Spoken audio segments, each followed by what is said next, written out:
बिल्लाहिमिनश्शैतानिर्रजीम बिस्मिल्लाहिर्रहमानिर्रहीम नहमदुहु व नुसल्लिमु अला रसूलिहिल करीम अम्मा बाद फाउज़ बिल्लाहि मिनश्शैतानिर्रजीम बिस्मिल्लाहिर्रहमानिर्रहीम कि खेडां विचों खेड है जिस दा नाम कबड्डी कई खेडी जांदे कईयां खेड है छड्डी ਇਹ ਪੰਜਾਬੀ ਖੇਡਾਂ ਦਾ ਅਖਾੜਾ ਇਸ ਦਾ ਨਾਮ ਕਬੱਡੀ ਸਾਈ ਜਾਫੀ ਰਗੜਾ ਖਾਈ ਝੰਡੇ ਆਉਂਦੇ ਆ ਗੱਡੀ ਇਸ ਦਾ ਨਾਮ ਕਬੱਡੀ। ਸੱਜਣੋ ਬੇਲੀਓ ਦੋਸਤੋ ਮਿੱਤਰੋ ਮੈਂ ਤੁਹਾਡਾ ਆਪਣਾ ਵੀਰ ਮੁਹੰਮਦ ਹੁਸੈਨ ਕਾਦਰੀ। ਅੱਜ ਮੈਂ ਇੱਕ ਐਸੇ ਲੈਜੈਂਡ ਪਲੇਅਰ ਦੇ ਕੋਲ ਆਇਆ ਉਹਦਾ ਇੰਟਰਵਿਊ ਕਰਨ ਵਾਸਤੇ, ਉਹਨਾਂ ਨਾਲ ਗੱਲਾਂ ਬਾਤਾਂ ਸਾਂਝੀਆਂ ਕਰਨ ਵਾਸਤੇ ਜਿਹਦੀ ਕਬੱਡੀ ਦੀ ਚਰਚਾ ਇੱਥੇ ਵੀ ਸੀ ਤੇ ਸਰਹੱਦੋਂ ਪਾਰ ਵੀ ਬਹੁਤ ਸੀ। ਜਿਸ ਪਲੇਅਰ ਨੇ ਅੱਜ ਦੇ ਕੋਚਾਂ ਦੇ ਨਾਲ ਜਿਹੜੇ ਅੱਜ ਦੇ ਤਰਨਾਟ ਕੋਚ ਨੇ ਉਹਨਾਂ ਦੇ ਨਾਲ ਮੱਥਾ ਲਾਇਆ, ਜਿਹਦੇ ਵਾਸਤੇ ਉਸਤਾਦ ਮੀਨੇ ਜਾਨੀਏ ਨੇ ਬੜੀਆਂ ਚੰਗੀਆਂ ਗੱਲਾਂ ਕੀਤੀਆਂ ਜਿਸ ਪਲੇਅਰ ਦੇ ਲਈ। ਅੱਜ ਅਸੀਂ ਉਸ ਪਲੇਅਰ ਦੇ ਕੋਲ ਆਏ ਹਾਂ ਜਿਹਨੇ ਸਾਹੀਵਾਲ ਦੀ ਧਰਤੀ ਤੇ ਆਪਣੇ ਮਾਪਿਆਂ ਦਾ ਨਾਮ ਵੀ ਬੜਾ ਰੌਸ਼ਨ ਕੀਤਾ ਔਰ ਆਪਣਾ ਨਾਮ ਵੀ ਬੜਾ ਕਮਾਇਆ। ਔਰ ਵਾਹਦ ਪਲੇਅਰ ਜਿਹਨੇ ਪੂਰੀ ਮਿਹਨਤ ਕੀਤੀ, ਜਿਹਦਾ ਬਾਸੇ ਬੱਟ ਜਿਹੜੇ ਹੁਣੀ ਆ ਉਹਨਾਂ ਦੇ ਵਾਲਦ ਸਾਹਿਬ ਨੇ ਦਾਵਤ ਕੀਤੀ ਵੀ ਅਸੀਂ ਦੇਖੀ ਇਸ ਬੱਚੇ ਦੀ ਖੁਰਾਕ ਕੀ ਆ। ਇਹ ਮੈਂ ਗੱਲਾਂ ਤੁਹਾਨੂੰ ਦੱਸ ਰਿਹਾ ਸੰਨ 99-90s ਦੀ ਦਿਹਾੜੀ ਦੀਆਂ ਜੀ। ਆਓ ਆਪਾਂ ਉਹਨਾਂ ਨਾਲ ਕੋਈ ਗੱਲਬਾਤ ਕਰਦੇ ਹਾਂ। ਉਹਨਾਂ ਦੇ ਅਖਾੜੇ ਅਸੀਂ ਪੜ੍ਹੇ ਹਾਂ, ਉਹਨਾਂ ਨੇ ਮਾਸ਼ਾਅੱਲਾ ਨਿਜ਼ਾਮ ਸ਼ੁਰੂ ਕੀਤਾ, ਬੱਚਿਆਂ ਨੂੰ ਟ੍ਰੇਨਿੰਗ ਕਰਵਾ ਰਹੇ ਆ। ਆਪਾਂ ਪੰਜਾਬੀ ਜਿਹੜੇ ਅੱਜ ਉਹਨਾਂ ਨਾਲ ਗੱਲਬਾਤ ਕਰਾਂਗੇ। ਮੈਂ ਗੱਲ ਕਰ ਰਿਹਾ ਉਸਤਾਦ ਨਈਮ ਜੱਟ, ਜਿਹੜੇ ਪੁਰਾਣੇ ਸਟਾਰ ਨੇ ਕਬੱਡੀ ਦੇ, ਉਹ ਜ਼ਰੂਰ ਜਾਣਦੇ ਨੇ। ਆਓ ਆਪਾਂ ਉਹਨਾਂ ਨਾਲ ਕੋਈ ਗੱਲਬਾਤ ਕਰੀਏ। अस्सलाम वालेकुम भाजी, की हाल है भाजी? वालेकुम। और भाजी ठीक, तबीयत ठीक है जी? बैठो भाजी, उधर हो माड़ा तुसीं। सुनाओ भाजी कितना ठीक हो, तबीयत ठीक? अल्लाह दा शुक्र ठीक। दोस्तों जवानी और ढलदी जवानी च बड़ा फर्क हुंदा, बड़ा नज़ारा हुंदा। उस्ताद हुणी बड़ी मुहब्बत है इन्हां दी, साडी खुशकिस्मती आ कि उस्ताद हुणां ने सानूं टाइम दिता। अज असीं इन्हां दे कोल उपड़े आ। उस्ताद जी सब तो पहले तो तुहाडा शुक्रिया। अस्सलाम वालेकुम, सुनाओ तबीयत ठीक है जी? अल्लाह दा शुक्र ठीक ठाक। वालेकुम अस्सलाम। उस्ताद जी माशाअल्लाह ये कोई बड़ा वड्डा गैब नहीं, कोई 20-25 साल दा तुसीं उस तो बाद मैदानां दे विच जुड़े हो ते किदां लग रिहा, की सूरत हाल है भाजी? ਅਸਲ 'ਚ ਇਹ ਆ ਕਿ ਕਬੱਡੀ ਬਹੁਤ ਅੱਛੀ ਗੇਮ ਆ, ਖੇਡਣੀ ਚਾਹੀਦੀ, ਬੱਚਿਆਂ ਨੂੰ ਖਿਲਾਉਣੀ ਵੀ ਚਾਹੀਦੀ ਹੈ। ਲੇਕਿਨ ਕੁਛ ਹਾਲਾਤ, ਕੁਛ ਐਸੇ ਮੌਕੇ ਬੰਦੇ ਦੀ ਜ਼ਿੰਦਗੀ 'ਚ ਆਉਂਦੇ ਆ ਕਿ ਜਿਹਦੀ ਵਜ੍ਹਾ ਨਾਲ ਇਨਸਾਨ ਅਸੀਂ ਖੇਡਦੇ ਸੀ, ਹਰ ਚੀਜ਼ ਸੀ, ਲੋਕ ਸਾਨੂੰ ਪਿਆਰ ਵੀ ਕਰਦੇ ਸੀ, ਹਰ ਗੱਲਬਾਤ। ਲੇਕਿਨ ਜਦੋਂ ਸੱਟ ਲੱਗ ਗਈ, ਥੋੜ੍ਹਾ ਜਿਹਾ ਲੋਕਾਂ ਨੂੰ ਪਿੱਛੇ ਹਟਣਾ ਸ਼ੁਰੂ ਕੀਤਾ। ਅਸੀਂ ਆਪਣੇ ਆਪ ਨੂੰ ਜ਼ਿਆਦਾ ਪਿੱਛੇ ਕਰਕੇ ਚੁੱਪ ਕਰ ਗਏ। ਕਹਿ ਲਓ ਕਿ ਅਸੀਂ ਆਪਣੇ ਆਪ ਨੂੰ ਕਬੱਡੀ ਤੋਂ ਦੂਰ ਕਰ ਦਿੱਤਾ। ਹਾਂਜੀ। ਤੇ ਭਾਜੀ ਕਬੱਡੀ ਦੇ ਹਵਾਲੇ ਦੇ ਨਾਲ ਆਪਾਂ ਤੁਹਾਨੂੰ ਕਰੀਏ, ਦੁਨੀਆ ਦੀਵਾਨੀ ਆ ਤੁਹਾਡੀ, ਬਹੁਤ ਮਿਹਨਤ ਕੀਤੀ। ਕੋਈ ਗੱਲਾਂ ਜਿਹੜੀਆਂ ਮੈਂ ਸੁਣੀਆਂ ਵਾ ਤੁਹਾਡੇ ਬਾਰੇ ਉਹ ਕੋਈ ਤੁਹਾਨੂੰ ਪੁੱਛਣੀਆਂ ਵਾ, ਤੁਸੀਂ ਮੈਨੂੰ ਸਹੀ ਦੱਸਣੀਆਂ ਵਾ। ਬਾਕੀ ਤੁਸੀਂ ਮਾਸ਼ਾਅੱਲਾ ਦਰਵੇਸ਼ ਬੰਦੇ ਜੇ। ਮੈਂ ਇੱਕ ਗੱਲ ਸੁਣੀ ਸੀ ਕਿ ਭਾਈ ਬਾਸੇ ਬੱਟ ਹੁਣਾਂ ਨਾਲ ਕੋਈ ਮੈਚ ਖੇਡਿਆ ਤੁਸੀਂ, ਉਹਦਾ ਬੜਾ ਚਰਚਾ ਰਿਹਾ ਉਹਦਾ ਜੀ। ਹਾਂਜੀ। ਉਹ ਕੀ ਸੂਰਤ ਹਾਲ ਸੀ, ਕੋਈ ਦੱਸਣਾ ਚਾਹੋ? ਸੂਰਤ ਹਾਲ ਇਸ ਤਰ੍ਹਾਂ ਸੀ ਕਿ ਮੈਂ ਜਦੋਂ ਉੱਥੇ ਜਾ ਕੇ ਫੈਸਲਾਬਾਦ ਭਰਤੀ ਹਾਂ, ਇੱਕ ਤਾਂ ਕੋਈ ਵੀ ਹੋਰ ਐਡਾ ਕੋਈ ਖਿਲਾੜੀ ਨਹੀਂ ਸੀ ਹੈਗਾ ਕਿ ਜਿਹੜਾ ਫੈਸਲਾਬਾਦ ਜਾ ਕੇ ਵਾਪੜਾ ਹੀ ਭਰਤੀ ਹੁੰਦਾ। ਯਾਨੀ ਕਿ ਸਾਹੀਵਾਲ ਡਿਵੀਜ਼ਨ ਤੋਂ ਨਹੀਂ ਸੀ ਉਦੋਂ, ਜ਼ਿਲ੍ਹੇ ਸਾਹੀਵਾਲ ਦੇ ਪਹਿਲੇ ਭਰਤੀ ਤੁਹਾਡੀ ਸੀ? ਚੀਚਾ ਵਤਨੀ ਸਾਹੀਵਾਲ ਮੁਲਤਾਨ ਤੱਕ। ਫੈਸਲਾਬਾਦ 'ਚ ਕੋਈ ਵੀ ਬੰਦਾ ਕਿਸੇ ਹੋਰ ਜ਼ਿਲ੍ਹੇ ਦਾ ਫੈਸਕੋ ਵਾਪੜਾ 'ਚ ਕੋਈ ਵੀ ਨਹੀਂ ਸੀਗਾ।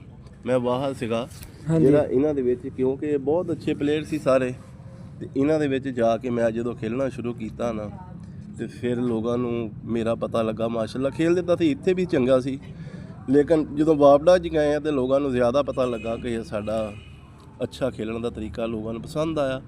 ਅਤੇ ਖੇਲਣੀ ਵੀ ਚਾਹੀਦੀ ਹੈ। ਲੇਕਿਨ ਅਸੀਂ ਉੱਥੇ ਜਾ ਕੇ ਜਦੋਂ ਖੇਲੀ ਆ, ਸਾਨੂੰ ਕਬੱਡੀ ਦੀ ਸਮਝ ਵੀ ਉੱਥੇ ਜਾ ਕੇ ਲੱਗੀ ਅਤੇ ਪਤਾ ਵੀ ਉੱਥੇ ਜਾ ਕੇ ਲੱਗਾ। ਅਤੇ ਮੈਂ ਉਸ ਟਾਈਮ ਕਹਿ ਲਓ ਕਿ ਪਾਕਿਸਤਾਨ ਟੀਮ ਲੈਵਲ ਦਾ ਸਭ ਤੋਂ ਘੱਟ ਉਮਰ ਪਲੇਅਰ ਮੈਂ ਸਾਂ। ਭਾਜੀ ਜਦੋਂ ਤੁਸੀਂ ਭਰਤੀ ਹੋਏ ਉਹਦੇ ਫੈਸਕੋ ਦੇ ਵਿੱਚ, ਉਦੋਂ ਕਿਹੜੇ ਪਲੇਅਰ ਸਨ ਉਦੋਂ ਮੁੰਡੇ ਜਿਹੜੇ ਇਸ ਟਾਈਮ ਕੋਚਾਂ ਲੈਵਲਾਂ 'ਤੇ ਖੜੇ ਨੇ? ਮੈਂ ਭਾਈ ਹਮਾਦ ਆ, ਭਾਈ ਹਮਾਦ ਜੰਜਵਾ ਸਾਹਿਬ। ਹਾਂਜੀ। ਉਹ ਸੀ, ਇਸ਼ਤਿਆਕ ਵਾਲਾ, ਉਮਰ ਯਾਦ, ਇੱਕ ਉਮਰ ਯਾਦ ਸਾਈ ਸੀਗਾ ਨਾਗਾਂ ਵਾਲਾ, ਇੱਕ ਉਮਰ ਯਾਦ ਕਮਾਲਪੁਰ ਦਾ ਬਾਸ ਉਹਨਾਂ ਦਾ ਉਸਤਾਦ ਸੀ। ਅੱਛਾ ਜੀ। ਉਹ ਨਾਲ ਇਸ਼ਤਿਆਕ ਵਾਲਾ, ਸਾਗਰ, ਇਹ ਉਸ ਟਾਈਮ ਦੇ ਟੌਪ ਪਾਕਿਸਤਾਨ ਦੀ ਲਾਈਨ ਜਿਹੜੀ ਸੀ ਨਾ, ਜੱਪ ਲੈਣ ਦੇ ਸੀਗੇ ਇਹ 4 ਪਲੇਅਰ। ਤੇ ਭਾਜੀ ਮੈਂ ਉਦੋਂ ਸੁਣਿਆ ਕਿ ਹੁਣ ਨਾ ਜਿੱਦਾਂ ਵਾਪੜਾ ਤਗੜੀ ਆ। ਹਾਂਜੀ, ਉਸ ਟਾਈਮ ਵੀ ਵਾਪੜਾ ਬਹੁਤ ਤਗੜੀ। ਉਦੋਂ ਕਹਿੰਦੇ ਆਰਮੀ ਵੀ ਬੜੀ ਤਗੜੀ ਹੁੰਦੀ। ਆਰਮੀ ਉਸ ਟਾਈਮ 2 ਨੈਸ਼ਨਲ ਨਾਲ ਜਿੱਤੀ ਸੀ। ਅੱਛਾ ਜੀ। ਹਾਂ, ਆਰਮੀ ਦੀ ਇਹ ਪੋਜੀਸ਼ਨ ਸੀ ਕਿ ਆਰਮੀ ਉਸ ਟਾਈਮ ਕਿਸੇ ਕੋ ਵੀ ਨਹੀਂ ਹਾਰ ਰਹੀ ਸੀ। ਆਰਮੀ ਦੀ ਟੀਮ ਇੰਤਹਾ ਨਹੀਂ, ਬਹੁਤ ਹੀ ਇੰਤਹਾ ਦੀ ਅੱਛੀ ਟੀਮ ਸੀ। ਲੇਕਿਨ ਅਸੀਂ ਇਨਸ਼ਾਅੱਲਾ ਜਾ ਕੇ ਅਸੀਂ ਫੈਸਕੋ ਦੀ ਟੀਮ ਨੇ ਪਾਕਿਸਤਾਨ ਆਰਮੀ ਨੂੰ ਹਰਾਇਆ। ਯਾਨੀ ਕਿ ਪੂਰੀ ਤੁਸੀਂ ਵਾਪੜਾ ਦੀ ਟੀਮ ਨਹੀਂ ਬਣੀ ਸਿਰਫ ਤੁਹਾਡੀ? ਫੈਸਕੋ ਦੀ ਟੀਮ, ਫੈਸਕੋ ਫੈਸਲਾਬਾਦ ਸਿਰਫ ਡਿਵੀਜ਼ਨ। ਫੈਸਲਾਬਾਦ ਡਿਵੀਜ਼ਨ ਅਸੀਂ ਪਾਕਿਸਤਾਨ ਆਰਮੀ ਨੂੰ ਮੈਚ ਹਰਾਇਆ। ਤੇ ਮੇਰੇ ਖਿਆਲ ਹੈ ਅਗਰ ਤੁਸੀਂ ਉਹ ਚੀਜ਼ ਨੂੰ ਵੀ ਨੋਟ ਕਰੀਏ ਨਾ, ਤੇ ਕੋਈ ਹੁਣ ਜਿਹੜੀ ਚੈਂਪੀਅਨਸ਼ਿਪ ਨਾ ਆਰਮੀ ਦੁਬਾਰਾ ਜਿੱਤੀ ਆ ਜਿਹੜੀ ਲਾਹੌਰ ਹੋਈ ਪਿਛਲੇ ਦਿਨਾਂ, ਤੇ ਉਹ ਸਿਆਣੇ ਕਹਿੰਦੇ ਆ ਕਿ ਇਹ 20 ਸਾਲ ਬਾਅਦ ਜਿੱਤੀ ਆ, 19-20 ਸਾਲ ਬਾਅਦ। ਯਾਨੀ ਕਿ ਉਦੋਂ ਦੀਆਂ ਡਜ਼ਾਂ ਦਿੱਤੀਆਂ ਤੁਸੀਂ, ਉਸ ਤੋਂ ਬਾਅਦ ਵਾਪੜਾ ਮਾਸ਼ਾਅੱਲਾ ਅਰੂਜ ਤੇ ਰਹੀ ਹੈ। ਵਾਪੜਾ 1995 ਵਿੱਚ ਵੀ ਵਾਪੜਾ ਚੈਂਪੀਅਨ ਸੀ, 2003 ਚ ਵੀ ਵਾਪੜਾ ਚੈਂਪੀਅਨ ਸੀ। ਉਸ ਟਾਈਮ ਜਿਹੜੀਆਂ ਦੋ ਤਿੰਨ ਲਗਾਤਾਰ ਚੈਂਪੀਅਨ ਵਾਪੜਾ ਹੋਈ ਆ, ਸੌਰੀ ਆਰਮੀ ਹੋਈ ਆ। ਆਰਮੀ ਤੇ ਬਹੁਤ ਅੱਛੇ ਅੱਲਾਹ ਤਾਲਾ ਜੰਨਤ ਨਸੀਬ ਕਰੇ। ਮੰਨੂ ਬਲੋਚ ਸੀ, ਠੀਕ ਹੈ, ਬਹੁਤ ਪਾਏ ਦਾ ਜਾਫੀ ਸੀ। ਅੱਜ ਉਹਨਾਂ ਭਾਜੀ ਜਿਹੜੇ ਤੁਸੀਂ ਨਾਂ ਦੱਸਣ ਡਏ ਆਰਮੀ ਦੇ, ਮੰਨੂ ਬਲੋਚ, ਇਹਨਾਂ ਤੇ ਕੌਡੀ ਮਾਰਨਾ ਕੋਈ ਸੌਖੀ ਗੱਲ ਸੀ?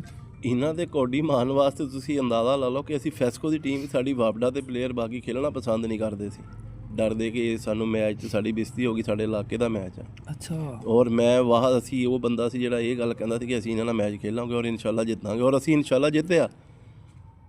ਠੀਕ ਆ ਨਾ।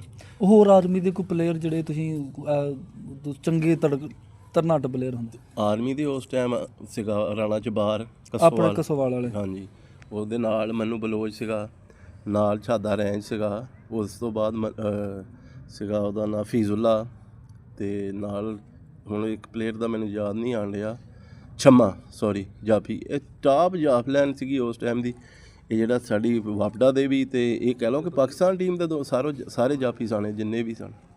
ਤੇ ਭਾਜੀ ਮਾਸ਼ਾਅੱਲਾ ਇੱਕ ਅੱਛੇ ਲੈਵਲ ਤੇ ਪਾਕਿਸਤਾਨ ਲੈਵਲ ਦੀ ਟੀਮ 'ਚ ਤੁਸੀਂ ਸਿਲੈਕਟ ਸੀਗੇ, ਤੇ ਕੀ ਸਾਨਿਆ ਹੋਇਆ ਕਿ ਯਕਦਮ ਕਬੱਡੀ ਨੂੰ ਖੈਰਬਾਦ ਕਿਹਾ, ਇੱਕ ਗ੍ਰੀਨ ਸ਼ਰਟ ਪਾ ਕੇ ਤੁਸੀਂ ਲਾ ਛੱਡੀ? ਗ੍ਰੀਨ ਤੁਸੀਂ ਸਮਝਦੇ ਪਾਕਿਸਤਾਨ ਚੰਦ ਤਾਰਾ ਪਾਉਣਾ ਹਰ ਇੱਕ ਬੰਦੇ ਦੀ ਖੁਆਇਸ਼ ਹੁੰਦੀ ਭਾਜੀ, ਇਹ ਕਿੱਦਾਂ ਕੀ ਨਿਜ਼ਾਮ ਰਿਹਾ ਭਾਜੀ? ਉਹ ਇਸ ਤਰ੍ਹਾਂ ਹੀ ਸੀ ਕਿ ਜ਼ਾਹਰੀ ਗੱਲ ਆ ਕਿ ਦੋਸਤ ਸੁਭਾਅ ਜਦੋਂ ਬੰਦੇ ਸਮਝਦੇ ਆ ਕਿ ਮੈਂ ਕਿਸੇ ਨੂੰ ਫੋਨ ਕਰਨਾ ਜਾਂ ਮਹਿਸੂਸ ਕਰਨਾ ਕਿ ਲੋਕਾਂ ਨੇ ਕਹਿਣਾ ਕਿ ਵੀ ਕੋਈ ਕੰਮ ਜਾਂ ਮੈਚ ਖਿਲਾਉਣ ਵਾਸਤੇ ਕਿ ਕਿਸੇ ਦੇ ਕੋਈ ਮੈਂ ਪੈਸੇ ਲੈ ਲਵਾਂ ਤੇ ਦੇਵਾਂ ਘੱਟ, ਤੇ ਉਹ ਅਸੀਂ ਤਾਂ ਮੇਰਾ ਜ਼ਮੀਰ ਇਸ ਚੀਜ਼ ਨੂੰ ਗਵਾਰਾ ਨਹੀਂ ਕਰਦਾ ਕਿ ਅਸੀਂ ਇਸ ਤਰ੍ਹਾਂ ਦਾ ਕੰਮ ਕਰੀਏ। ਇਸ ਲਈ ਮੈਂ ਫਿਰ ਕਬੱਡੀ ਤੋਂ ਬਿਲਕੁਲ ਸਾਈਡ 'ਤੇ ਹੋ ਗਿਆ, ਔਰ ਫਿਰ ਮੈਂ ਕਬੱਡੀ ਨੂੰ ਬਿਲਕੁਲ ਟੱਚ ਹੀ ਨਹੀਂ ਦਿੱਤਾ। ਤੇ ਲੇਕਿਨ ਹੁਣ ਛੋਟੇ ਬੱਚੇ ਐਸੇ ਹੋਏ ਆ ਕਿ ਜਿਹੜੇ ਕਹਿੰਦੇ, ਲੇਕਿਨ ਉਹ ਵੀ ਮੈਨੂੰ ਬਹੁਤ ਮਜਬੂਰ ਕੀਤਾ ਤੇ ਮੈਂ ਦੁਬਾਰਾ ਕਹਿ ਲਓ ਕਿ ਸਟਾਰਟ ਕਰ ਰਿਹਾ।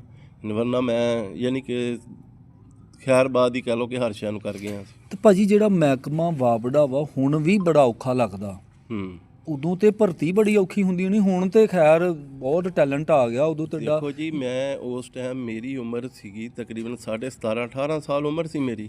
ਮੈਂ ਔਰ ਵਾਪੜਾ ਹੀ ਭਰਤੀ ਹੋਣਾ ਖਾਬ ਹੁੰਦਾ ਸੀ ਲੋਕਾਂ ਦਾ। ਬਾਕੀ navy, army, air force, police ਇਹ ਮੇਰੇ ਪਿੱਛੇ ਸਨ। ਲੇਕਿਨ ਮੈਂ ਆਰਮੀ ਨੂੰ ਵਾਪੜਾ ਨੂੰ ਕੀਤਾ ਕਿ ਮੈਂ ਵਾਪੜਾ ਜਾਣਾ। ਵਾਪੜਾ ਇੱਕ ਅੱਛੀ ਟੀਮ ਆ, ਉਸ ਤੋਂ ਇਲਾਵਾ ਮੈਨੂੰ ਕਿਸੇ ਵੀ ਮਹਿਕਮੇ 'ਚ ਜਾ ਸਕਦਾ ਸੀ ਭਾਜੀ। ਮੈਂ ਨਾ ਤੁਹਾਡੇ ਬਾਰੇ ਔਰ ਮਦੇਦਾਰੀ ਤੁਹਾਨੂੰ ਅੱਜ ਗੱਲ ਦੱਸਾਂ। ਹਾਂਜੀ ਭਾਜੀ। ਕਿ ਜਦੋਂ ਮੈਂ ਵਾਪੜਾ 'ਚ ਹੋ ਗਿਆ, ਤਾਰ ਰਵਈ ਸਾਹਿਬ ਕੋਚ ਨੇ ਪਾਕਿਸਤਾਨ ਪੁਲਿਸ ਦੇ, ਉਹ ਮੇਰੇ ਵਾਲਦ ਸਾਹਿਬ ਕੋ ਆਏ ਆ ਕਿ ਉਹ ਇਹ ਕਹਿੰਦੇ ਕਿ ਇਹਨੂੰ ਪੁਲਿਸ 'ਚ ਭਰਤੀ ਕਰਾ। ਤੇ ਮੇਰੇ ਵਾਲਦ ਸਾਹਿਬ ਇਹ ਗੱਲ ਕਹਿੰਦੇ, ਮੇਰੇ ਮੁੰਡੇ ਨੂੰ ਕਬੱਡੀ ਹੀ ਨਹੀਂ ਖੇਲਣੀ ਆਉਂਦੀ, ਤੁਸੀਂ ਇਹਦੇ ਪਿੱਛੇ ਫਿਰਨਾ ਹੈ। ਕਿਆ ਵਾ। ਔਰ ਅੱਜ ਉਹ ਬਹੁਤ ਦੇਰ ਤੱਕ ਜਿਸ ਵੀ ਬੰਦੇ ਨੇ ਮੈਨੂੰ ਕਬੱਡੀ ਦਾ ਕਹਿਣ ਵਾਲਾ ਉਹਨੂੰ ਕਹਿਣਾ ਇਹਨੂੰ ਤਾਂ ਖੇਲਣੀ ਨਹੀਂ ਆਉਂਦੀ, ਤੂੰ ਇਹਦੇ ਪਿੱਛੇ ਫਿਰਨਾ। ਲੋਕਾਂ ਨੇ ਆ ਕੇ ਦੱਸਣਾ ਕਿ ਭਾਈ ਨਹੀਂ, ਤੇਰਾ ਮੁੰਡਾ ਬਹੁਤ ਵੱਡਾ ਪਲੇਅਰ, ਤੈਨੂੰ ਸਮਝ ਨਹੀਂ ਹੈਗੀ। ਸਟਾਰ ਜਾਂ ਉਹਨਾਂ ਦੀ ਸੋਚ ਹੋਏਗੀ ਬਜ਼ੁਰਗਾਂ ਦੀ, ਜਿਹੜਾ ਉਹ ਤੁਹਾਨੂੰ ਕਬੱਡੀ ਦਾ ਪਲੇਅਰ ਦੇਖਣਾ ਨਹੀਂ, ਜਿਹੜੀ ਚੀਜ਼ ਉਹ ਵੇਖਣੀ ਚਾਹੁੰਦੇ ਸੀ ਨਾ, ਉਹ ਤੁਸੀਂ ਹਜੇ ਨਹੀਂ ਸੀ ਬਣੇ ਭਾਜੀ। ਇਸ ਤਰ੍ਹਾਂ ਸੀ ਨਾ, ਉਹਨਾਂ ਨੇ ਮੈਨੂੰ ਸ਼ੁਰੂ 'ਚ ਇੱਥੇ ਜਿਹੜੇ ਕੋਈ ਪਿੰਡ 'ਚ ਛੋਟੇ ਮੈਚ ਉਹਨਾਂ ਨੂੰ ਮੈਨੂੰ ਦੇਖਿਆ ਨਾ, ਅੱਛਾ ਜੀ, ਜ਼ੋਰ ਮੈਨੂੰ ਬਹੁਤ ਸੀਗਾ, ਲੇਕਿਨ ਮੈਨੂੰ ਖੇਲਣ ਦੀ ਐਡੀ ਟੈਕਨੀਕ ਕੋਈ ਨਹੀਂ ਸੀ ਹੈਗੀ। ਅੱਛਾ ਜੀ। ਤੇ ਉਹ ਉਹਨਾਂ ਦੇ ਦੇਣ 'ਚ ਉਹੀ ਗੱਲ ਰਹਿੰਦੀ ਸੀ ਕਿ ਯਾਰ ਐਡਾ ਮਾਤੜੀ ਹੈ, ਹਾਂ ਐਡਾ ਕੋਈ ਨਹੀਂ ਪਲੇਅਰ ਹੈਗਾ। ਲੇਕਿਨ ਜਿੱਦਾਂ ਇਹਦਾ ਵਕਤ ਗੁਜ਼ਰਦਾ ਗਿਆ, ਉਹਨਾਂ ਨੂੰ ਮਹਿਸੂਸ ਹੁੰਦਾ ਕਿ ਨਹੀਂ ਆ, ਉਹਨਾਂ ਨੇ ਇਹੀ ਰੱਖਿਆ ਦੇਣ 'ਚ ਉਹੀ ਕਿ ਉਹੀ ਆ। ਦਰਅਸਲ ਉਹ ਪਹਿਲਾ ਇੰਪ੍ਰੈਸ਼ਰ ਜਿਹੜਾ ਪੈ ਗਿਆ ਨਾ ਉਹਨਾਂ ਦੇ ਉੱਤੇ, ਉਹਨਾਂ ਦਾ ਉਹੀ ਰਿਹਾ। ਤੇ ਭਾਜੀ ਮੈਂ ਨਾ ਸੁਣਿਆ ਤੁਹਾਡੇ ਬਾਰੇ ਕਿ ਜਿਹੜੇ ਤੁਸੀਂ ਪੱਠੇ ਪੁੱਠੇ ਲਿਆਉਂਦੇ ਹੁੰਦੇ ਸੀ, ਗੱਡਾ ਮੋਢੇ ਤੇ ਪਾ ਲੈਣਾ ਤੇ ਆਪੇ ਖਿੱਚ ਕੇ, ਇਹ ਗੱਲਾਂ ਸੱਚੀਆਂ ਭਾਜੀ? ਹਾਂਜੀ, ਇਹ ਤਾਂ ਇਸ ਤਰ੍ਹਾਂ ਹੁੰਦਾ ਸੀ। ਜਦੋਂ ਮੈਂ ਆਪਣੇ ਚਾਚੇ ਨਾਲ ਜਾਣਾ ਨਾ ਪੱਠੇ ਲੈਣ, ਤੇ ਰੇਹੜੀ ਤੇ ਸਲਿੱਪ ਹੋ ਕੇ ਨਾ ਨੀਵੀਂ ਜਗ੍ਹਾ ਤੇ ਆ ਜਾਣੀ, ਤੇ ਮੈਂ ਉਹਨੂੰ ਧੱਕ ਕੇ ਰੱਖਣਾ, ਉਹਨੂੰ ਡਿੱਗਣ ਨਾ ਦੇਣਾ। ਤੇ ਇਸ ਤਰ੍ਹਾਂ ਫਿਰ ਇਹ ਪੋਜੀਸ਼ਨ ਆ ਗਈ ਸੀ ਕਿ ਮੈਂ ਫਿਰ ਪੂਰੇ ਸਟੇਡੀਅਮ ਦੀਆਂ ਸੀੜੀਆਂ ਲਾਣੀਆਂ। ਜਦੋਂ ਲਾਣੀਆਂ ਫਿਰ ਇਹ ਪੋਜੀਸ਼ਨ ਆ ਗਈ ਕਿ ਲਮੀਨਾ ਨਾ, ਫਿਰ ਮੈਂ ਉੱਥੇ ਫੈਸਲਾਬਾਦ ਚਲਾ ਗਿਆ। ਜਦੋਂ ਵਾਪਸੀ ਆਇਆ ਤੇ ਫਿਰ ਮੇਰੇ ਨਾਲ ਇੱਥੋਂ ਖੇਲਣੋਂ ਹਟ ਗਿਆ ਸੀ ਵੀ ਭਾਈ ਤੂੰ ਸਾਡੀ ਕੈਟਾਗਰੀ ਤੋਂ ਬਾਹਰ ਹੋ ਗਿਆ। ਵੀ ਜਿਸਤੇ ਮੈਂ ਆਪਣੇ ਉਸਤਾਦ ਨਾਲ ਖੇਲਦਾ ਸੀ, ਤੇ ਉਹ ਜਿਹੜੇ ਜਿੰਨੇ ਵੀ ਲੜਕੇ ਸੀ ਉਹ ਕਹਿੰਦੇ ਸੀ ਨਹੀਂ ਅਸੀਂ ਹੁਣ ਤੇਨਾਂ ਨਹੀਂ ਖੇਡਣਾ। ਕਿ ਤੂੰ ਸਾਡੇ ਕਿਤੇ ਸੱਟ ਨਾ ਲਾ ਦੇਵੇਂ। ਫਿਰ ਮੈਂ ਇਸ ਤਰ੍ਹਾਂ ਕਰਨਾ ਕਿ ਜਿੰਨੇ ਖਿਡਾਰੀ ਉਹਨੇ ਸਾਰੇ ਇੱਕ ਲਾਈਨ 'ਚ ਖੜੇ ਕਰ ਲੈਣੇ, ਹਾਂਜੀ ਉਹਨਾਂ ਨਾਲ ਇਕੱਲੇ ਨਾਲ ਜ਼ੋਰ ਕਰਦੇ, ਸਟੇਡੀਅਮ ਦੇ ਪੂਰੇ ਪਲੇਅਰਾਂ ਨਾਲ ਜ਼ੋਰ ਕਰਨਾ। ਫਿਰ ਇਹ ਪੋਜੀਸ਼ਨ ਸੀ ਭਾਜੀ। ਜ਼ੋਰ ਦੇ ਹਵਾਲੇ ਨਾਲ ਜਿੱਦਾਂ ਤੁਸੀਂ ਮਾਸ਼ਾਅੱਲਾ ਦੱਸਣ ਦਏ ਆ, ਕਿਹੜਾ ਬੰਦਾ ਉਸ ਦੌਰ 'ਚ ਭਾਈ ਗੁਲਾਮ ਅब्बास ਭੱਟ ਦੁਨੀਆ ਜਾਣਦੀ ਉਹਨਾਂ ਨੂੰ, ਭਾਈ ਮੁਸ਼ਰਫ ਜੰਜਵਾ ਵੀ ਤੁਸੀਂ ਜਾਣਦੇ ਆ, ਕਿਹੜਾ ਬੰਦਾ ਜਿਹੜਾ ਤੁਸੀਂ ਸਮਝਦੇ ਵੀ ਨਹੀਂ ਯਾਰ ਇਹਦੇ ਨਾਲ ਮੇਰਾ ਮਿਆਰ ਸੀ, ਇਹ ਮੈਨੂੰ ਚਸ ਕਰਾਉਂਦਾ, ਦਿਲ ਖੁਸ਼ ਹੁੰਦਾ ਹੈ? ਹਾਂ, ਇਹ ਮੈਨੂੰ ਅਕਸਰ ਹੀ ਸਵਾਲ ਮੈਂ ਲੋਕਾਂ ਨੂੰ ਖੁਦ ਦੱਸਦਾ ਹੁੰਦਾ। ਹਾਂਜੀ ਭਾਜੀ। ਮੈਨੂੰ ਅਗਰ ਕਿਸੇ ਨਾਲ ਜ਼ੋਰ ਕਰਾਉਣ ਦਾ ਜ਼ਿੰਦਗੀ 'ਚ ਮਜ਼ਾ ਆਇਆ, ਮੇਰਾ ਜ਼ੋਰ ਕਰਾਉਂਦਾ ਸੀ, ਉਹਦਾ ਨਾਮ ਹਮਾਦ ਜੰਜਵਾ। ਮੁਸ਼ਰਫ ਦਾ ਵੱਡਾ ਭਾਈ, ਵੱਡਾ ਜੰਜਵਾ ਭਾਈ ਹਮਾਦ। ਹਾਂ, ਉਹ ਮੇਰਾ ਜ਼ੋਰ ਕਰਾਉਂਦੇ ਸੀ। ਬਾਕੀ ਨਾਰਮਲੀ ਪੋਜੀਸ਼ਨ ਹੁੰਦੀ ਸੀ ਮੇਰੀ ਨਾ। ਬਾਕੀ ਮੈਨੂੰ ਕੋਈ ਪੂਰੇ ਪਾਕਿਸਤਾਨ 'ਚ ਨਹੀਂ ਨਜ਼ਰ ਆਉਂਦਾ ਸੀ ਕਿ ਜਿਹੜਾ ਮੇਰਾ ਜ਼ੋਰ ਭਾਜੀ ਇਹ ਕੋਈ ਹਵਾਈ ਗੱਲਾਂ ਤੇ ਨਹੀਂ ਹੈਗੀਆਂ ਵੀ ਐਵੇਂ ਕੋ ਆਪਾਂ ਗੱਲ ਜੈਨੂਅਨ ਆ ਭਾਜੀ ਤੇ ਜਿਹੜੀ ਮੈਂ ਅੱਲਾ ਦਾ ਸ਼ੁਕਰ ਆ। ਹੁਣ ਮੈਨੂੰ ਦਾੜੀ ਰੱਖ ਕੇ ਝੂਠ ਬੋਲਣ ਦੀ ਯਾਰ ਨਹੀਂ ਭਾਜੀ ਹੁੰਦਾ ਨਾ ਵੀ ਉਹ ਨਹੀਂ ਦੇਖੋ ਨਾ ਜੀ, ਮੇਰੀ ਇੰਨੀ ਥੋੜੀ ਉਮਰ 'ਚ ਮੇਰਾ ਬਾਪਡਾ ਹੀ ਭਰਤੀ ਹੋਣਾ, ਤੁਹਾਨੂੰ ਸਮਝ ਜਾਣਾ ਚਾਹੀਦਾ ਕਿ ਮੈਂ ਕੀ ਸੀ। ਤੇ ਭਾਜੀ ਇੱਕ ਗੱਲ ਮੈਂ ਤੁਹਾਨੂੰ ਹੋਰ, ਮੈਂ ਤਾਂ ਸੁਣੀਆਂ ਨਾ ਤੁਹਾਡੀਆਂ ਗੱਲਾਂ, ਮੈਂ ਸੁਣੀ ਕਿ ਤੁਸੀਂ ਕਮਾਲਪੁਰ ਮੈਚ ਖੇਡਣ ਗਏ, ਅੱਲਾ ਪਾਕ ਦੀ ਤੁਹਾਨੂੰ ਇੰਨੀ ਇੱਜ਼ਤ ਦਿੱਤੀ ਕਿ ਭਾਈ ਬਾਸੇ ਭੱਟ ਦੇ ਵਾਲਦ ਸਾਹਿਬ ਨੇ ਤੁਹਾਨੂੰ ਘਰ ਬੁਲਾਇਆ, ਉਹ ਕੋਈ ਗੱਲ ਸਾਨੂੰ ਦੱਸਣਾ। ਨਹੀਂ, ਮੇਰੀ ਉਹਨਾਂ ਨੇ ਦਾਵਤ ਕੀਤੀ ਸੀ। ਅੱਛਾ ਜੀ। ਤੇ ਮੈਂ ਉਹਨਾਂ ਕੋਲ ਗਿਆ, ਉਹਨਾਂ ਨੇ ਬੜੇ ਅੱਛੇ ਤਰੀਕੇ ਨਾਲ, ਮੈਂ ਅब्बास ਭੱਟ ਨੂੰ ਇੱਕ ਅੱਛਾ ਇਨਸਾਨ ਸਮਝਦਾ ਕਬੱਡੀ ਦੇ ਲਿਹਾਜ਼ ਨਾਲ। ਉਹ ਕਹਿ ਲਾ ਕਿ ਮੇਰੇ ਇੱਥੇ ਮੇਰੇ ਉਸਤਾਦ ਸੀ, ਲੇਕਿਨ ਉੱਥੇ ਮੇਰੇ ਉਸਤਾਦਾਂ ਦੇ ਤਰ੍ਹਾਂ ਦੇ ਉਹ ਇਨਸਾਨ ਸੀ ਉਹ, ਔਰ ਕਬੱਡੀ ਨੂੰ ਉਸ ਬੰਦੇ ਨੇ ਬੜਾ ਅੱਛਾ ਫਰੋਗ ਦਿੱਤਾ। ਮੈਂ ਉਹਨੂੰ ਅੱਜ ਵੀ ਦਿਲੋਂ ਪਿਆਰ ਕਰਦਾ ਔਰ ਉਹਦੀ ਇੱਜ਼ਤ ਕਰਦਾ। ਕਿਉਂਕਿ ਉਹਨੇ ਯੰਗ ਬੰਦੇ ਨੂੰ, ਬਹੁਤ ਬੰਦਿਆਂ ਨੂੰ ਤਿਆਰ ਕੀਤਾ, ਜਿਨ੍ਹਾਂ ਸ਼ਫੀਕ ਭੱਟ, ਸਦੀਕ ਭੱਟ, ਵਿਕਾਸ ਭੱਟ, ਹੀਰਾ ਭੱਟ, ਉਹਦਾ ਆਪਣਾ, ਯਾਨੀ ਕਿ ਉਸ ਬੰਦੇ ਨੇ, ਮੈਂ ਉਸ ਟਾਈਮ ਵੀ ਇਹ ਦੇਖ ਰਿਹਾ ਸੀਗਾ ਕਿ ਉਸ ਬੰਦੇ ਨੇ ਕਬੱਡੀ ਲਈ ਬਹੁਤ ਕੁਛ ਕੀਤਾ, ਔਰ ਮੈਂ ਉਹਨੂੰ ਅੱਜ ਦੇ ਦਿਨ ਤੱਕ ਐਪਰੀਸ਼ੀਏਟ ਕਰਦਾ ਅब्बास। ਤੇ ਜੇ ਭਾਜੀ ਕੋਈ ਸਾਡੀ ਗੱਲਬਾਤ ਉਹਨਾਂ ਤੱਕ ਪਹੁੰਚਦੀ, ਉਹ ਤੁਹਾਨੂੰ ਮਿਲਣਾ ਤੇ ਤੁਸੀਂ ਫਿਰ ਅੱਛੇ ਤਰੀਕੇ ਨਾਲ ਇਨਵੋਲਵ ਹੋਵੋਗੇ ਕਬੱਡੀ ਲਈ, ਕੋਈ ਸਾਹੀਵਾਲ ਦੀ ਕਬੱਡੀ ਲਈ ਕੋਈ ਕੰਮ ਹੋ ਸਕਦਾ ਫਿਰ ਭਾਜੀ? ਨਹੀਂ ਜੀ, ਹੁਣ ਤਾਂ ਮਾਸ਼ਾਅੱਲਾ ਫਿਰ ਤੁਹਾਨੂੰ ਪਤਾ ਹੀ ਆ ਕਿ ਸ਼ਫੀਕ ਜਿਸ਼ਤੀ ਵੀ ਸਾਹੀਵਾਲ ਦਾ ਆ, ਸਾਰੇ ਹਰ ਚੀਜ਼ ਹੁਣ ਬਹੁਤ ਅੱਛੇ ਸਾਰੇ ਪਲੇਅਰ ਹੈਗੇ ਸਾਡੀ। ਹੁਣ ਸਾਨੂੰ ਲੱਗਦਾ ਕਿ ਅਸੀਂ ਸਾਈਡ ਤੇ ਹੀ ਰਹਿਣਾ ਸਾਡੇ ਲਈ ਬਿਹਤਰ ਆ। ਭਾਜੀ ਜਿੱਡੀ ਵੀ ਕਿਆਰੀ ਹੋਵੇ ਨਾ ਜੀ, ਹਰ ਫੁੱਲ ਨੇ ਆਪਣੀ ਖੁਸ਼ਬੂ ਦੇਣੀ ਹੁੰਦੀ। ਬਿਲਕੁਲ।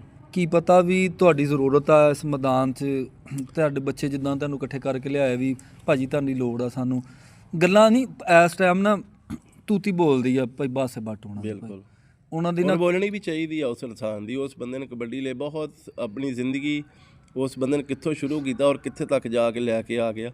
ਕਿਉਂਕਿ ਮੇਰੇ ਨਾਲ ਉਹਦਾ ਬਹੁਤ ਪਿਆਰ ਸੀਗਾ, ਕਿਉਂਕਿ ਉਹਨੇ ਮੈਨੂੰ ਵੀ ਪਾਸਪੋਰਟ ਅਸੀਂ ਬਣਾਉਣਾ ਸੀ ਕਿ ਮੇਰੇ ਸੱਟ ਲੱਗ ਗਈ, ਨਾ ਲੱਗਦੀ ਤੇ ਫਿਰ ਮੈਨੂੰ ਵੀ ਉਹਨੀ ਨਾਲ ਲੈ ਕੇ ਕੈਨੇਡਾ ਵਾਸਤੇ ਜਾਣਾ ਸੀਗਾ। ਯਾਨੀ ਕਿ ਉਸ ਦੌਰ 'ਚ ਇਹ 90 ਦੀ ਗੱਲ, ਤੁਸੀਂ ਬਾਹਰ ਦਾ ਮਾਸ਼ਾਅੱਲਾ ਸੀ। ਹਾਂ, ਅਸੀਂ ਲੈ ਕੇ ਜਾਣਾ ਸੀ ਅब्बास ਮਾਸ਼ਾਅੱਲਾ। ਉਹ ਤਾਂ ਕਾਫੀ ਮੇਰੇ ਖਿਆਲ 1994-95 ਤੋਂ ਜਾ ਰਿਹਾ। ਫਰਜ਼ ਕਰੋ ਭਾਈ ਕੋਈ ਵੀ ਚੰਗਾ ਸਪਾਂਸਰ ਆ, ਜਿੱਦਾਂ ਇਸ ਟਾਈਮ ਕਬੱਡੀ ਨੂੰ ਸਪਾਂਸਰ ਭਾਈ ਬਾਸ ਵੱਲੋਂ ਜਾਂ ਕਿਸੇ ਹੋਰ ਸਪਾਂਸਰ ਵੱਲੋਂ ਤੁਹਾਨੂੰ ਕਾਲ ਆਉਂਦੇ ਵੀ ਭਾਈ ਨਹੀਂ ਮੈਂ ਤੂੰ ਤਗੜਾ ਹੋ ਕੇ ਜਿਹੜਾ ਕਬੱਡੀ ਲਈ ਕੰਮ ਕਰ, ਅਸੀਂ ਤੇਰੇ ਨਾਲ ਖੜੇ ਆ, ਤੇ ਫਿਰ ਤੁਸੀਂ ਕੈਸਾ ਫੀਲ ਕਰੋਗੇ ਭਾਜੀ? ਅੱਛਾ ਫੀਲ ਹੋਊਗਾ, ਲੇਕਿਨ ਮੈਂ ਇਨਸ਼ਾਅੱਲਾ ਆਪ ਕਰ ਸਕਦਾ ਹਾਂ। ਖੇਲਣ ਵਾਲੇ ਮੁੰਡੇ ਦਾ ਥੋੜ੍ਹਾ ਉਹ ਮੇਰੇ ਨਾਲ ਤਾਵਨ ਕਰਨ, ਤਾਂ ਕਿ ਉਹ ਮੈਨੂੰ ਮਹਿਸੂਸ ਹੋਵੇ, ਮੈਨੂੰ ਖਿੱਚ ਹੋਵੇ ਕਿ ਮੇਰੇ ਬੱਚੇ ਮੇਰੇ ਨਾਲ ਗਰਾਊਂਡ 'ਚ ਖੜੇ ਆ ਤੇ ਮੈਂ ਕਿਤੇ ਵੀ ਹੋਵਾਂ ਮੈਨੂੰ ਖਿੱਚ ਰਵੇ, ਟਾਈਮ ਨਾ ਆਉਣ ਹਰ ਚੀਜ਼। ਕਿਉਂਕਿ ਜਿਹੜੀ ਵਕਤ ਦੀ ਪਾਬੰਦੀ ਹੈ ਨਾ, ਇਹਦੇ 'ਚ ਟਾਈਮ ਦੀ ਪਾਬੰਦੀ ਆ। ਕੋਈ ਦੁਨੀਆ ਦਾ ਪਲੇਅਰ ਚੱਕ ਲਓ ਜਿਹੜਾ ਸਵੇਰ ਨੂੰ ਉੱਠ ਕੇ ਪ੍ਰੈਕਟਿਸ ਨਹੀਂ ਕਰੇਗਾ, ਅਸੀਂ ਉਹ ਬੰਦੇ ਸੀ। ਮੈਂ ਆਪਣੀ ਗੱਲ ਕਰਦਾ ਕਿ ਮੈਂ ਸੁਬਾਹ ਨੂੰ ਜਦੋਂ ਦਸੰਬਰ ਦੇ ਜਨਵਰੀ ਦੇ ਮਹੀਨੇ ਦੇ ਵਿੱਚ ਜਦੋਂ ਮੈਂ ਸੁਬਾਹ ਜਾ ਕੇ ਦੌੜ ਲਾ ਕੇ ਆਉਂਦਾ ਸੀ ਤੇ ਟਰੈਕ ਸੂਟ ਮੈਂ ਸ਼ਰਟ ਉਤਾਰਦਾ ਸੀ ਤੇ ਪਾਣੀ ਨਾਲ ਨਿਚੋੜ ਦਿੰਦਾ ਸੀ, ਇੰਨਾ ਪਸੀਨਾ ਆਉਂਦਾ। ਸਰਦੀ ਫੁੱਲ ਸਰਦੀ, ਇਹ ਮੇਰੀ ਆਪਣੀ ਪੋਜੀਸ਼ਨ ਹੁੰਦੀ ਸੀ। ਤੇ ਭਾਜੀ ਆਪਾਂ ਗੱਲ ਉੱਥੇ ਚੱਲੀਏ, ਤੁਹਾਡੀ ਦਾਵਤ ਕੀਤੀ ਭਾਈ ਬਾਸੇ ਦੇ ਵਾਲਦ ਸਾਹਿਬ ਸੀਗੇ ਜੀ, ਹੋਰ ਕਿਹੜੇ ਬੰਦੇ ਸੀ? ਉਹ ਅब्बास ਭੱਟ ਨਹੀਂ ਕੀਤੀ ਸੀ, ਉਹਦੇ ਘਰ ਹੀ ਗਏ ਸੀ। ਉਹਨੇ ਬੜੇ ਅੱਛੇ ਤਰੀਕੇ ਨਾਲ, ਯਾਨੀ ਕਿ ਕੀ ਮਹਿਸੂਸ ਉਦੋਂ ਮਹਿਸੂਸ ਬਸ ਇਹ ਆ ਕਿ ਉਹ ਬਹੁਤ, ਮੈਂ ਉਹਦੇ ਕੋਲ ਅਕਸਰ ਹੀ ਜਾ ਕੇ ਉੱਥੇ ਰਹਿੰਦਾ ਵੀ ਰਿਹਾ। ਹਾਂਜੀ ਠੀਕ ਹੈ ਨਾ, ਮੈਨੂੰ ਉਹਨੂੰ ਲੈ ਕੇ ਚਲੇ ਜਾਣਾ। ਅੱਛੀ ਕਲੱਬ ਸੀ, ਅੱਛਾ। ਉਸ ਤੋਂ ਬਾਅਦ ਵੀ ਉਹਦਾ ਯਾਨੀ ਕਿ ਮੇਰੇ ਨਾਲ ਬਹੁਤ ਅੱਛਾ ਉਹਦਾ ਰਿਸਪੌਂਸ ਰਿਹਾ। ਮੈਂ ਸੁਣਿਆ ਸੀ ਵੀ ਭਾਈ ਬਾਸੇ ਭੱਟ ਦਾ ਤੁਹਾਡਾ ਕੋਈ ਮੈਚ ਹੋਇਆ, ਤੁਸੀਂ ਬਹੁਤ ਅੱਛਾ ਖੇਡੇ ਤੇ ਉਹਨਾਂ ਦੇ ਵਾਲਦ ਸਾਹਿਬ ਨੇ ਦਾਵਤ ਕੀਤੀ ਵੀ ਦੇਖੀ ਇਹ ਮੁੰਡਾ ਮੇਰੇ ਪੁੱਤ ਨੂੰ ਕੋਈ ਜ਼ਿਆਦਾ ਤਾਂ ਨਹੀਂ ਖਾਂਦਾ ਜਾਂ ਕੋਈ ਦੁੱਧ ਜ਼ਿਆਦਾ ਤਾਂ ਨਹੀਂ। ਇਹ ਗੱਲ ਮੈਨੂੰ ਲੋਕਾਂ ਤੋਂ ਇਸ ਗੱਲ ਦਾ ਅੰਦਾਜ਼ਾ ਹੋਇਆ ਕਿ ਉਹ ਇਸ ਗੱਲ ਨੂੰ ਕਰਦੇ, ਲੇਕਿਨ ਮੈਨੂੰ ਉਸ ਟਾਈਮ ਤਾਂ ਕੋਈ ਇਸ ਤਰ੍ਹਾਂ ਦੀ ਫੀਲ ਨਹੀਂ ਹੋਈ ਕਿ ਮੈਨੂੰ ਚੈੱਕ ਕਰਨ ਵਾਸਤੇ। ਹਾਂ, ਇਹ ਜ਼ਰੂਰ ਆ ਕਿ ਅਸੀਂ ਉੱਥੇ ਇੱਕ ਮੈਚ ਖੇਲਿਆ, ਅਸੀਂ ਟੋਟਲ ਕੋਈ 10-11 ਪਲੇਅਰ ਸਨ ਤੇ ਅब्बास ਭੱਟ ਨੇ ਕੋਈ 50 ਬੰਦਿਆਂ ਦੀ ਟੀਮ ਅੱਗੇ ਸਾਡੇ ਕੱਢੀ। ਯਾਨੀ ਕਿ ਤੁਸੀਂ ਸਿਰਫ ਟੀਮ ਆਪਣੀ ਪੂਰੀ ਟੀਮ 11 ਬੰਦੇ ਉਹਦੇ ਵਿੱਚ ਸੀ। ਮੈਂ, ਫਰਿਆਦਾ, ਸ਼ਹਜ਼ਾਦਾ ਤੇ ਅਸੀਂ ਇਹ 3 ਸਾਈ ਸਨ ਤੇ ਜਾਫੀ, ਹਮਾਦ, ਇਸ਼ਤਿਆਕ ਵਾਲਾ, ਉਮਰ ਯਾਦ ਪੀਪਾ ਤੇ ਕੀ ਦਾਣੀ ਉਹਦਾ ਹਮਾਦ ਭਾਈ ਹਮਾਦ ਹੋਣੀ ਤੁਹਾਡੇ ਨਾਲ, ਠੀਕ ਹੈ, ਸਾਗਰ ਤੇ ਮੁਸ਼ਰਫ ਸੀ। ਅਸੀਂ ਇਹ ਕੋਈ 11 ਕੁ ਬੰਦੇ ਸੀ ਤੇ ਉਹ ਬਹੁਤ ਅੱਛਾ ਮੈਚ ਉਹਦੇ ਨਾਲ ਖੇਲਿਆ, ਲੇਕਿਨ ਉੱਥੇ ਅੱਛਾ ਮੈਚ ਹੋਇਆ, ਉਹਨਾਂ ਨੇ ਸਾਨੂੰ ਬੜੀ ਇੱਜ਼ਤ ਦਿੱਤੀ ਕਿਉਂਕਿ ਮੇਰੀ ਉਮਰ ਬਹੁਤ ਥੋੜੀ ਸੀ। ਤੇ ਭਾਈ ਇਹ ਸੱਟ ਕਿੱਦਾਂ ਲੱਗੀ, ਇਹਦੇ ਬਾਰੇ ਤੁਸੀਂ, ਕਿਉਂਕਿ ਬਹੁਤ ਸਾਰੇ ਨੌਜਵਾਨ ਪਲੇਅਰ ਵੀ ਆਪਣੇ ਨਾਲ ਜੁੜੇ ਆ, ਉਹ ਵੀ ਦੇਖਦੇ ਆ, ਜਿਹੜੀ ਦੁੱਖ ਤੁਸੀਂ ਝੱਲਿਆ ਵਾ ਉਹ ਕੀ ਨਸੀਹਤ ਕਰੋਗੇ ਵੀ ਇਹ ਕੰਮ ਨਹੀਂ ਕਰਨਾ ਜਿਹਦੀ ਵਜ੍ਹਾ ਤੋਂ? ਭਾਜੀ ਮੈਂ ਨਾ ਇਸ ਚੀਜ਼ ਨੂੰ ਸਮਝਦਾ, ਮੰਜੇ ਤੇ ਪਿਆ ਨਾ ਬੰਦਾ ਰੋਂਦਾ ਬਹੁਤ ਆ, ਰੱਬ ਨੂੰ ਵੀ ਯਾਦ ਕਰਦਾ। ਤੁਸੀਂ ਐਸੀ ਕੋਈ ਕੈਫੀਅਤ ਵਾਲੀ ਗੱਲ ਇਹਨਾਂ ਬੱਚਿਆਂ ਲਈ, ਕੋਈ ਇਹਨਾਂ ਪਲੇਅਰਾਂ ਦੇ ਲਈ ਦੱਸਣੀ ਚਾਹੋਗੇ? ਹੁਣ ਤਾਂ ਖੈਰ ਕੌਡੀ ਨੂੰ ਜਿਹਦੀ ਕੋਈ ਸੱਟ ਲੱਗਦੀ, ਕੌਡੀ ਭਾਈ ਉਹਨੂੰ ਸਪੋਰਟ ਕਰਦੇ ਆ, ਗਿੱਲ ਨੇ ਬਹੁਤ ਤਗੜੇ ਨੇ, ਭਾਈ ਬਾਸੇ ਬੱਟ ਹੁਣੀ ਨੇ ਸਪੋਰਟ ਕਰਦੇ ਆ। ਸਾਡੇ ਲਈ ਕਬੱਡੀ ਅਫਜ਼ਲ ਆ ਜੀ, ਕਬੱਡੀ 'ਚ ਰੌਲੇ ਰੱਪੇ ਮੁਖਾਲਫਤਾਂ ਬਿਲਕੁਲ ਹੁੰਦੀਆਂ, ਇਹ ਹੋਣ ਜਾਂ ਨਾ ਹੋਣ ਇੱਕ ਅਲੱਗਾ ਗੱਲ ਆ, ਲੇਕਿਨ ਕਬੱਡੀ ਅੱਗੇ ਆਉਣੀ ਚਾਹੀਦੀ। ਤੁਸੀਂ ਇਹਦੇ ਹਵਾਲੇ ਨਾਲ ਕੀ ਮੁੰਡਿਆਂ ਨਾਲ ਗੱਲਬਾਤ ਕਰੋ? ਮੈਂ ਹਮੇਸ਼ਾ ਜਿੰਨੇ ਵੀ ਬੱਚੇ ਮੇਰੇ ਕੋਲ ਖੇਡਦੇ ਜਾਂ ਗੇਮ ਕਰਦੇ ਨਾ, ਤੇ ਮੇਰੀ ਪਹਿਲੀ ਕੋਸ਼ਿਸ਼ ਇਹੀ ਹੁੰਦੀ ਕਿ ਕੋਈ ਵੀ ਬੱਚਾ ਜਿਹੜਾ ਨਾ, ਕੋਈ ਵੀ ਹੱਸੇ ਨਾ, ਸੀਰੀਅਸ ਰਹਿ ਖੇਲਣਾ, ਢਿੱਲੇ ਨਹੀਂ ਹੋਣਾ। ਹਮੇਸ਼ਾ ਸੱਟ ਤੇ ਆਦੇ ਉਦੋਂ ਹੀ ਲੱਗੇਗੀ ਜਦੋਂ ਤੁਸੀਂ ਢਿੱਲੇ ਹੋਵੋਗੇ ਜਾਂ ਤੁਸੀਂ ਆਪਣੇ ਆਪ ਨੂੰ ਚੰਗਾ ਸਮਝੋਗੇ, ਦੂਏ ਨੂੰ ਕਮਜ਼ੋਰ ਸਮਝੋਗੇ, ਠੀਕ ਆ ਨਾ। ਹਮੇਸ਼ਾ ਆਪਣੇ ਆਪ ਨੂੰ ਚੁਕੰਨੇ ਰੱਖਣਾ ਚਾਹੀਦਾ। ਬਾਕੀ ਜਿਹੜੀ ਸੱਟ ਆ, ਅੱਲਾ ਦੀ ਦਾਤ, ਹਰ ਬੱਚੇ ਨੂੰ ਮਹਿਫੂਜ਼ ਰੱਖੇ। ਜਿਹੜੀ ਨਸੀਬਾਂ ਦੀ ਆ ਉਹ ਤਾਂ ਹੋ ਕੇ ਰਹਿਣੀ ਹੈ, ਉਹ ਤਾਂ ਹੋ ਕੇ ਰਹਿਣੀ, ਕਿਸੇ ਵੀ ਤਰੀਕੇ ਨਾਲ ਹੋ ਸਕਦੀ ਹੈ, ਕੋਈ ਜ਼ਰੂਰੀ ਨਹੀਂ ਕਿ ਉਹ ਕਬੱਡੀ ਨਹੀਂ ਹੋਵੇ। ਹਾਂਜੀ, ਮੇਰੇ ਨਾਲ ਕੁਝ ਕਬੱਡੀ ਦੇ ਵਾਕਿਆਤ ਮੈਂ ਐਸੇ ਹੀ ਸੁਣੇ ਆ ਕਿ ਮੈਚ ਖੇਲ ਕੇ ਆਉਂਦੇ ਸੀ ਤੇ ਬੰਦਿਆਂ ਦੇ ਸੱਟ ਲੱਗ ਜਾਂਦੀ ਸੀ, ਮੈਚ 'ਚ ਮਾਸ਼ਾਅੱਲਾ ਬਿਲਕੁਲ ਠੀਕ ਹੁੰਦੇ ਨੇ। ਬਾਕੀ ਕੋਈ ਹੋਰ ਨਸੀਬ ਦੀ ਵੀ ਥੋੜ੍ਹੀ ਜਿਹੀ ਗੱਲ ਹੁੰਦੀ ਆ ਕਿ ਬਾਕੀ ਕੋਈ ਤਕਦੀਰਨ ਐਸੀ ਹੋਈ ਆ। ਬਾਕੀ ਬੱਚਿਆਂ ਨੂੰ ਅੱਜ ਤੱਕ ਕੋਈ ਵੀ ਬੰਦਾ ਇਹ ਨਹੀਂ ਕਹਿ ਸਕਦਾ ਕਿ ਮੈਂ ਕਿਸੇ ਨੂੰ ਗੇੜਾ ਕਰਾਇਆ ਜਾਂ ਕਿਸੇ ਨੂੰ ਧੋਖਾ ਦਿੱਤਾ ਜਾਂ ਕਿਸੇ ਨੂੰ ਚੱਕਰ ਦਿੱਤਾ ਜਾਂ ਕਿਸੇ ਦਾ ਕੋਈ ਚੀਜ਼ ਹੱਕ ਵੀ ਖਾਦਾ।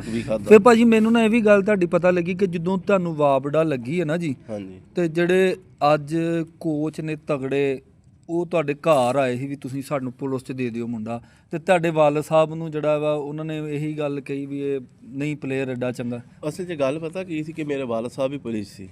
ਅੱਛਾ ਅੱਛਾ, ਮਾਸ਼ਾਅੱਲਾ ਸਰਕਾਰੀ ਮੁਲਾਜ਼ਮ। ਹਾਂਜੀ, ਮੇਰੇ ਇੰਸਪੈਕਟਰ ਸੀ ਪੁਲਿਸ ਦੇ ਵਿੱਚ। ਤੇ ਤਾਰਵਈ ਜਿਹੜਾ ਹੁੰਦਾ ਸੀ, ਉਹ ਜ਼ਾਹਰੀ ਗੱਲ ਆ ਕਿ ਪੁਲਿਸ ਸੀ, ਉਹ ਕਲੀਗ ਵੀ ਸੀ, ਕੋਈ ਵਜ਼ੀਰਦਾਰੀ ਵੀ ਉਹਨਾਂ ਨਾਲ ਸੀਗੀ ਸਾਡੀ। ਤੇ ਉਹ ਪਹਿਲੇ ਤਾਂ ਨਹੀਂ ਉਹਨਾਂ ਨੇ ਮੈਨੂੰ ਖਾਸ ਸਮਝਿਆ। ਹਾਂ, ਜਦੋਂ ਮੈਂ ਵਾਪਡਾ 'ਚ ਹੋ ਗਿਆ ਤੇ ਫਿਰ ਉਹਨਾਂ ਨੂੰ ਮਹਿਸੂਸ ਹੋਇਆ ਕਿ ਯਾਰ ਸਾਡੇ ਕੋਲੋਂ ਇਹ ਸਾਡੇ ਇਲਾਕੇ ਦਾ ਹੈ ਤੇ ਇਹ ਸਾਕੋਂ ਨਿਕਲ ਗਿਆ। ਹਾਂ, ਹੁਣ ਉਹਨੂੰ ਵੀ ਲਿਆਉਣ ਦੀ ਅਸੀਂ ਕੋਸ਼ਿਸ਼ ਕਰੀਏ ਕਿ ਕਿਸੇ ਵੀ ਤਰ੍ਹਾਂ ਸਾਡੇ ਕੋਲ ਆ ਜਾਵੇ। ਲੇਕਿਨ ਉਹ ਫਿਰ ਉਸ ਟਾਈਮ ਫਿਰ ਮੈਂ ਬਾਬੜਾ 'ਚ ਹੋ ਗਿਆ। ਫਿਰ ਦੂਸਰੀ ਗੱਲ, ਮੈਂ ਬਾਬੜਾ ਨੂੰ ਖੁਦ ਵੀ ਲਾਈਕ ਕਰਦਾ ਸੀਗਾ ਕਿ ਐਡਾ ਪਲੇਅਰ ਨੂੰ ਪਰੇਸ਼ਾਨ ਨਹੀਂ ਕਰਦੇ। ਕੁਛ ਤੁਸੀਂ ਮੋਸਟਲੀ ਅੱਜ ਵੀ ਦੇਖ ਲਓ, ਬਹੁਤ ਸਾਰੇ ਪਲੇਅਰ ਦੀ ਕੋਸ਼ਿਸ਼ ਆ ਕਿ ਮੈਂ ਬਾਬੜਾ 'ਚ ਹੋਵਾਂ ਬਿਨਿਸਬਤ ਦੁਆ ਮਹਿਕਮਿਆਂ ਦੇ। ਚਲੋ ਅਸੀਂ ਤੇ ਤੁਹਾਨੂੰ ਭਾਜੀ ਵੈਲਕਮ ਕਰਦੇ ਹਾਂ ਖੇਡ ਕਬੱਡੀ ਦੇ ਵਿੱਚ। ਤੁਹਾਡਾ ਸ਼ਾਗਿਰਦ ਆ ਭਾਈ ਅਲੀ, ਇਹਨੇ ਮੈਂ ਅਟੈਚ ਰਿਹਾ, ਤੁਹਾਡਾ ਟਾਈਮ ਬਣਿਆ, ਤੁਹਾਡੇ ਕੋਲ ਤਸ਼ਰੀਫ ਲਿਆਏ। ਹੁਣ ਜਿਹੜੇ ਮੁੰਡੇ ਨੌਜਵਾਨ ਉੱਠੇ ਆ, ਗੇਮ ਕਰਦੇ ਆ, ਉਹਨਾਂ ਦੇ ਬਾਰੇ 'ਚ ਮੈਂ ਤੁਹਾਡਾ ਸਵਾਲ ਕਰਨਾ। ਸਟੀਰਾਇਡ, ਇਹ ਤੁਸੀਂ ਆਪਦੇ ਲਫ਼ਜ਼ 'ਚ ਦੌਰ ਸੁਣਿਆ ਸੀ? ਮੈਂ ਤੁਹਾਨੂੰ ਦੱਸਦਾ ਕਿ ਜਿਹੜਾ ਮੈਚ ਮੈਂ ਨਾ ਜੀ, ਉਹ ਤੁਹਾਨੂੰ ਦੱਸ ਰਿਹਾ ਕਿ ਪਲੇਅਰ ਇੰਨੇ ਜ਼ਿਆਦਾ ਬਾਸ ਬਟਨ ਲਿਆਂਦੇ। ਫਿਰ ਜਿਹੜਾ ਅਸੀਂ ਗਏ ਨਾ, ਤੇ ਸਾਡਾ ਜਿਹੜਾ ਕਪਤਾਨ ਸੀ ਨਾ ਉਮਰ ਯਾਦ, ਉਹਨੇ ਮੈਨੂੰ ਆਪਣੇ ਕੋਲੋਂ ਇੱਕ ਦਵਾਈ ਦਾ ਕੈਪਸੂਲ ਦਿੱਤਾ ਕਿ ਨੀਮੇ ਇਹ ਮੈਚ ਤੋਂ ਪਹਿਲੇ ਖਾ ਲਾ। ਮੈਂ ਉਹਨਾਂ ਕੋਲੋਂ ਲੈ ਕੇ ਉਹ ਜਿਹੜਾ ਕੈਪਸੂਲ ਸੀ ਆਪਣੀ ਕੱਛੇ ਦੀ ਜੇਬ 'ਚ ਪਾ ਲਿਆ ਔਰ ਮੈਂ ਮੈਚ ਖੇਲਿਆ। ਔਰ ਉਹਨੇ ਬਾਅਦ 'ਚ ਮੈਚ ਖੇਲਣ ਉਹਨੇ ਕਿਹਾ ਦੇਖਿਆ ਕੈਪਸੂਲ ਨੇ ਕੈਸਾ ਰਿਜ਼ਲਟ ਦਿੱਤਾ। ਮੈਂ ਉਹਨੂੰ ਆਪਣੀ ਕੱਛੇ ਦੀ ਜੇਬ 'ਚੋਂ ਕੱਢ ਕੇ ਵਾਪਸ ਦੇ ਦਿੱਤਾ। ਆ ਤੁਹਾਡਾ ਤੋਹਫਾ। ਉਹ ਮੇਰੇ ਵੱਲ ਦੇਖਣਾ ਚ ਹੈ। ਮੈਂ ਕਿਹਾ ਜੀ ਮੈਂ ਸਟੀਰਾਇਡ ਜਾਂ ਦਵਾਈ ਲੈ ਕੇ ਖੇਲਣਾ ਪਸੰਦ ਨਹੀਂ ਕਰਦਾ। ਔਰ ਅੱਲਾ ਦਾ ਸ਼ੁਕਰ ਆ ਮੈਂ ਕਦੀ ਵੀ ਜ਼ਿੰਦਗੀ 'ਚ ਸਟੀਰਾਇਡ ਨੂੰ ਔਰ ਨਾ ਪਸੰਦ ਕਰਦਾ, ਕਿਉਂਕਿ ਸਟੀਰਾਇਡ ਇੱਕ ਐਸਾ ਦੁਸ਼ਮਣ ਆ, ਇਨਸਾਨ ਕੋ ਆਪਣਾ ਬਦਲਾ ਜ਼ਰੂਰ ਲੈਂਦਾ, ਨੁਕਸਾਨਦੇਹ ਨਹੀਂ ਕਰਨਾ ਚਾਹੀਦਾ। ਅੱਲਾ ਨੇ ਤੁਹਾਨੂੰ ਹਿੰਮਤ ਦਿੱਤੀ ਹੈ ਤਾਂ ਖੇਲ ਕੇ ਦਿਖਾਓ। ਨਾ ਅਸੀਂ ਕਦੀ ਤੇਲ, ਨਾ ਬਾਮ, ਨਾ ਕੋਈ ਚੀਜ਼ ਐਸੀ ਉਸ ਟਾਈਮ ਹੁੰਦੀ, ਨਾ ਸਾਡਾ ਜ਼ਮੀਰੀ, ਨਾ ਸਾਨੂੰ ਮੈਨੂੰ ਜ਼ਰੂਰਤ ਹੀ ਸੀ ਉਸ ਟਾਈਮ। ਮੈਂ ਨਾ ਤੁਹਾਡੀ ਗੱਲ ਕੱਟ ਰਿਹਾ ਭਾਈ ਬਸ ਬੱਟ ਦਾ। ਮੈਂ ਨਾ ਇੱਕ ਇੰਟਰਵਿਊ ਸੁਣ ਰਿਹਾ ਸੀ ਭਾਈ ਲੱਕੀ ਘਰਾਲੀ ਦੇ ਨਾਲ ਨਾ। ਉਹ ਨਾ ਹੀਰੇ ਨੂੰ ਕੈਨੇਡਾ ਚੜਾਉਣ ਲਈ ਜਾਣ ਡਿਆ ਤੇ ਮੁੰਡਿਆਂ ਆਵਾਜ਼ ਮਾਰੀ ਕਿ ਭਾਜੀ ਫੋਟੋ ਕਰਾਉਣੀ ਆ। ਤੇ ਕਹਿੰਦੇ ਭਾਈ ਬਾਸ ਬੱਟ ਕਹਿੰਦਾ ਵੀ ਮੈਨੂੰ ਨਾ ਮਹਿਸੂਸ ਇੱਦਾਂ ਹੋਇਆ ਕਿ ਮੁੰਡਿਆਂ ਨਾਲ ਕੋਣੀ ਲਾ ਕੇ ਤੇ ਮੈਨੂੰ ਬਾਹਰ ਕੱਢਣ ਲੱਗੇ ਤੇ ਆਪ ਹੀਰੇ ਨਾਲ ਫੋਟੋ ਕਢਾਉਣ ਲੱਗੇ। ਕਹਿੰਦੇ ਮੈਂ ਵੀ ਪਲੇਅਰ ਸੀ, ਮੈਂ ਉਹਨਾਂ ਨੂੰ ਕਿਹਾ ਵੀ ਹੀਰਿਆ ਕੋਈ ਨਹੀਂ ਫੋਟੋ ਕਰਾਉਣੀ ਇਹਨਾਂ ਨੂੰ। ਤੇ ਮੈਂ ਉਹਨਾਂ ਨੂੰ ਕਿਹਾ ਮੁੰਡਿਓ ਜੇ ਤੁਹਾਡੇ ਦੌਰ 'ਚ ਸੋਸ਼ਲ ਮੀਡੀਆ ਹੁੰਦਾ ਨਾ ਤਾਂ ਤੁਸੀਂ ਮੇਰੇ ਪੈਰਾਂ 'ਚ ਬੈਠੇ ਹੁੰਦੇ। ਔਰ ਇਹ 1000% ਸਹੀ ਗੱਲ ਉਹ ਕਹਿ ਰਿਹਾ। ਇਹ ਵਾਕਈ ਬਾਸੇ ਵਰਗੇ ਪੁੱਤ ਮਾਵਾਂ ਘੱਟ ਹੀ ਜੰਮਦੀਆਂ। ਔਰ ਅੱਛਾ ਇਨਸਾਨ ਸੀ।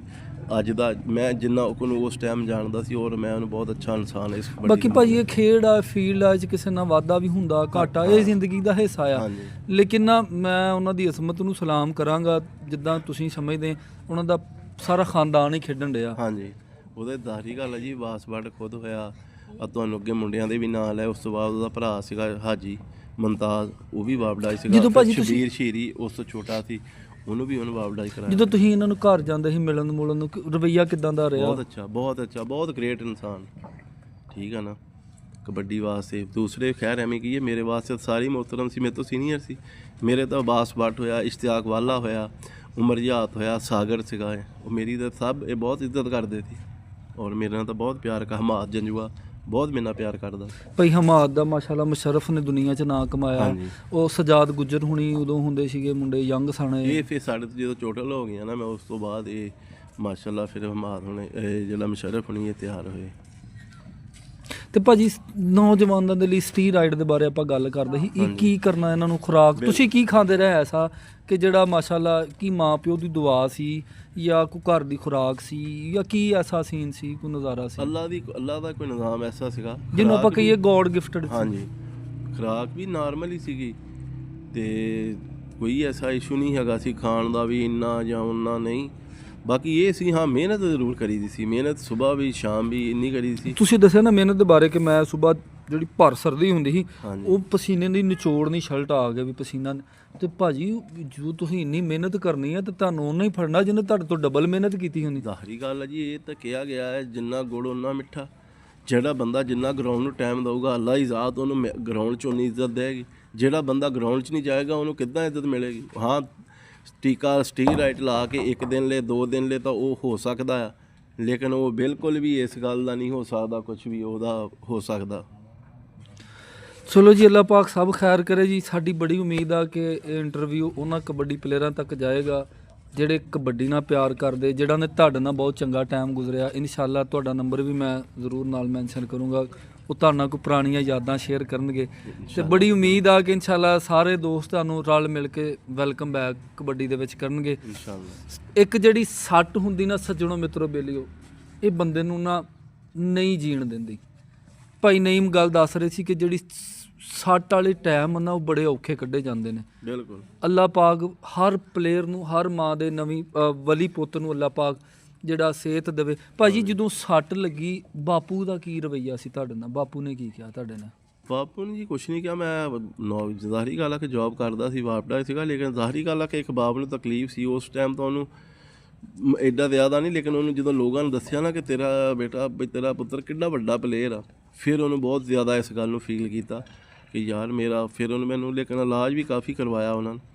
ਠੀਕ ਆ ਨਾ, ਜਿੰਨਾ ਬਸ ਕੋਈ ਇਸ ਕਿਸਮ ਦੀ ਚੋਟ ਸੀ ਕਿ ਜੁਆਇੰਟ ਨੂੰ ਇਸ ਕਿਸਮ ਦੀ ਚੋਟ ਸੀ ਕਿ ਉਸ ਟਾਈਮ ਉਹਦਾ ਇਸ ਕਿਸਮ ਦੀ ਅੱਜ ਕੱਲ੍ਹ ਜਿਵੇਂ ਸਰਜਰੀ ਉਸ ਕਿਸਮ ਦਾ ਸਿਸਟਮ ਨਹੀਂ ਹੈਗਾ ਸੀ, ਜਿਹਦੀ ਵਜ੍ਹਾ ਨਾਲ ਸਾਰਾ ਮਸਲਾ ਫਿਰ ਉਸੇ ਤਰ੍ਹਾਂ ਹੀ ਰਹਿ ਗਿਆ। ਚਲੋ ਅੱਲਾਹ ਪਾਕ ਸਭ ਦੇ ਲਈ ਖੈਰ ਕਰੇ। ਭਾਜੀ ਉਸ ਵਕਤ ਦਾ ਸਭ ਤੋਂ ਫੇਵਰਟ ਪਲੇਅਰ ਤੁਹਾਡਾ? ਉਸ ਵਕਤ ਦਾ ਸਭ ਤੋਂ ਫੇਵਰੇਟ ਪਲੇਅਰ ਹਮਾਦ ਜੰਜੂਆ ਹੁੰਦਾ ਸੀ ਨਾ ਵੀ ਯਾਰ ਬਸ ਇਹ ਮੈਂ ਇਹਦੇ ਨਾਲ ਇੱਕ ਜੋੜੀ ਜਿੱਦਾਂ ਇੱਕ ਲੈਵਲ ਹੁੰਦਾ ਉਹ ਭਾਈ ਹਮਾਦ ਉਹਨਾਂ ਦੀ। ਉਹ ਜਿੰਨੇ ਵੀ ਯਾਰ ਇਹ ਦੋਸਤ ਸੀਗੇ ਨਾ, ਜਿੰਨੇ ਵੀ ਇਹ ਇਸ਼ਤਿਆਕ ਵਾਲਾ ਹੋਇਆ, ਹਮਾਦ ਹੋਇਆ, ਇਹ ਸਾਰੇ ਬਾਸ ਭੱਟ ਹੋਣੇ ਹੋਏ, ਇਹ ਇਹਨਾਂ ਦੀ ਇੱਕ ਗ੍ਰੇਟਨੈਸ ਸੀ। ਕਿਸੇ ਪਲੇਅਰ ਨੂੰ ਸੱਟ ਲਾਉਣ ਦੀ ਕੋਸ਼ਿਸ਼ ਨਹੀਂ ਕਰਦੇ ਸੀ ਜਿੱਦਾਂ ਅੱਜ ਕੱਲ੍ਹ ਦੇ ਮੁੰਡੇ ਨਾ ਨਾ ਨਾ ਬਿਲਕੁਲ ਵੀ। ਅਗਰ ਪਿੱਛੋਂ ਕਿਸੇ ਨੂੰ ਫੜ ਵੀ ਲਿਆ, ਕਦੀ ਵੀ ਪਿੱਛੋਂ ਕੈਂਚੀ ਨਹੀਂ ਮਾਰਨੀ। ਬਹੁਤ ਇਸ ਬਹੁਤ ਕੇਅਰ ਕਰਦੇ ਹੁੰਦੇ, ਠੰਡੇ ਦਿਮਾਗ ਦੇ, ਤੇ ਬਹੁਤ ਅੱਛਾ ਯਾਨੀ ਕਿ ਟਾਈਮ ਲੰਘਿਆ, ਯਾਨੀ ਕਿ ਜਿਹੜਾ ਵੀ ਲੰਘਿਆ ਇਹਨਾਂ ਨਾਲ। ਭਾਜੀ ਇੱਕ ਨਾ ਬੈਂਕਲ ਫਲਾਹ ਕਬੱਡੀ ਚੈਂਪੀਅਨਸ਼ਿਪ ਹੁੰਦੀ ਚੀਚਾ ਵਤਨੀ, ਖੇਡੀ ਆ ਤੁਸੀਂ ਭਾਜੀ? ਇਹ ਨਹੀਂ, ਉਹ ਮੈਂ ਨਹੀਂ ਖੇਡੀ। ਚੀਚਾ ਵਤਨੀ ਉਹ ਬੜੀ ਤਕੜੀ ਹੁੰਦੀ ਸੀ, ਉਹਦੇ 'ਚ ਵੀ ਬੜੇ ਤਗੜੇ ਸਟਾਰ ਖੇਡਦੇ ਰਹੇ ਆ। ਚਲੋ ਅੱਲਾਹ ਪਾਕ ਖੈਰ ਰੱਖੇਗਾ। ਇਨਸ਼ਾਅੱਲਾ ਨੈਕਸਟ ਵਲੌਗ ਵੀ ਆਪਾਂ ਤੁਹਾਡਾ ਲੈ ਕੇ ਆਵਾਂਗੇ, ਔਰ ਚੈੱਕ ਕਰਦੇ ਹਾਂ ਵੀ ਇਨਸ਼ਾਅੱਲਾ ਸਾਹੀਵਾਲ ਦੇ ਵਿੱਚ ਕਬੱਡੀ ਦਾ ਨਿਜ਼ਾਮ ਜਿਹੜਾ ਵਾ ਉਹ ਇਨਸ਼ਾਅੱਲਾ ਅਪਗ੍ਰੇਡ ਹੋਣ ਜਾ ਰਿਹਾ। ਦੁਆ ਵਾ ਸਾਡੀ ਅੱਲਾਹ ਪਾਕ ਸਾਰੇ ਪਲੇਅਰਾਂ ਦੀ ਖੈਰ ਫਰਮਾਵੇ ਕਿ ਚੰਗੀ ਮੰਦੀ ਸੱਜਣਾ ਕੋਲੋਂ ਲੱਖ ਸਹਿਵਾਰੀ ਹੋ ਜਾਂਦੀ। ਯਾਰ ਯਾਰਾਂ ਦਾ ਗਿਲਾ ਨਹੀਂ ਕਰਦੇ, ਸੱਚਲ ਪ੍ਰੀਤ ਜਿਨ੍ਹਾਂ ਦੀ। ਲੈ ਉਹ ਯਾਰ ਹਵਾਲੇ ਰੱਬ ਦੇ, ਮੇਲੇ 4 ਦਿਨਾਂ ਦੇ, ਉਸ ਦਿਨ ਈਦ ਮੁਬਾਰਕ ਹੋਸੀ ਜਿਸ ਦਿਨ ਫਿਰ ਮਿਲਾਂਗੇ।